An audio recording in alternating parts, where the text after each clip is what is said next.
Je suis cet Africain. Hier encore indigène, aujourd'hui immigré. Entre les deux, un siècle et demi de haine et de passion. Répulsion, fascination, domination. Rébellion, répression, enfin, émancipation. Enfin, façon de parler. Tu sais que la domination n'a jamais cessé. L'indépendance n'est qu'une illusion. Relis l'histoire et tu comprendras toute cette machination. Les grands esprits sont morts, car ils aimaient leur nation. À leur place, des pantins, marionnettes, des putains. Ils ont bradé nos pays pour une poignée de pain. Comme Makoko, roulé par Savognon de Brazza. Roi des Batéké, le fruit la rive nord du Congo, permettant à la France de fonder Brazzaville. Maintenant, Brazza est libre.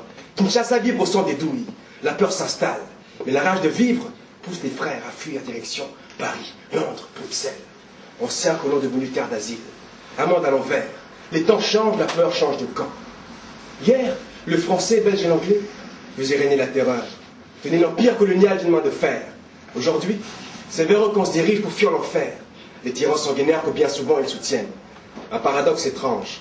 L'empire n'est pas mort, mais 50 ans après, l'empire contre-attaque.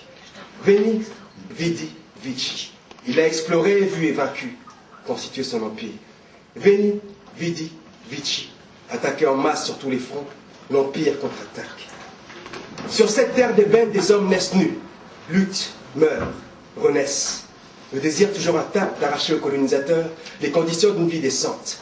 Et le sang qui irrigue ce sol ingrat fertilise l'espoir de voir un jour l'opprimé s'élever au rang d'être libre et souverain, serrant de toutes ses forces les rênes de sa destinée. Un rêve pour demain, né des luttes d'hier et d'aujourd'hui. Le rêve d'un père pour son fils. Une chape de plomb est posée sur ma tête en pleine ébullition. L'implosion est imminente. J'ai appris tôt dans ma chair que le mode de production capitaliste porte en lui les germes de l'impérialisme. Une exploitation de l'homme par l'homme dont le colonialisme décline des multiples formes nécessaires au maintien de l'ordre établi. Et demain, lorsque nous penserons être libres, abusés par une coquille vide, ce sont nos frères indépendants qui garderont la cage. Le ventre ouvert, ma terre exsangue observe sans mot dire le pillage de ses ressources, des hommes et des trésors asservis aux seuls besoins des affamés. Ma femme sème à longueur de journée et ne récolte que sueur. Mon frère à moitié nu, qui amasse coton et blessures, sans espoir de chemise, a pour seul salaire le mépris. Et dans le regard de mon fils, je vois un éclair de génie. Celui d'un homme qui a compris le jeu de l'ennemi. La liberté sera pour lui.